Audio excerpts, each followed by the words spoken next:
খাবারের ট্রে হাতে নিয়ে অপেক্ষমান একটি রোবট একের পর এক সুস্বাদু খাবার রান্না করে টেবিলে রাখছে বাবুর্চি। সেগুলো গ্রাহকের কাছে তাদের কাঙ্ক্ষিত অর্ডার করা খাবারগুলো পৌঁছে দিচ্ছে রোবট। ট্রে নিয়ে সঠিক গ্রাহকের কাছে গিয়েই দাঁড়াচ্ছে রোবটগুলো।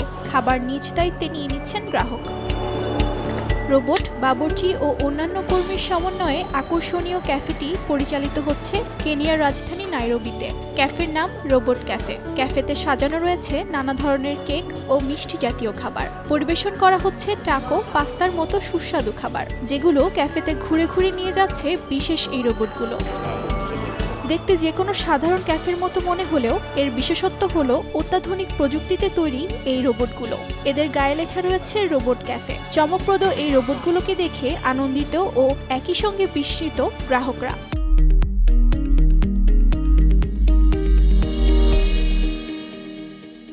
I have to go pick the order because the robots can't. The robots also do not cook, so it's the chefs and stuff.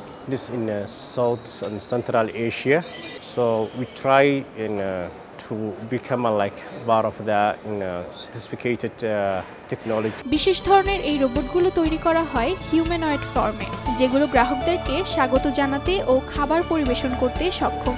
Robot ক্যাফের কর্ণধার জানান, তিনি এশিয়ার কিছু দেশে রোবট দ্বারা পরিচালিত রেস্টুরেন্ট দেখে অনুপ্রাণিত হয়ে এই ক্যাফেটি তৈরি করেছেন। অর্জিতা শেহজিন, সময় সংবাদ।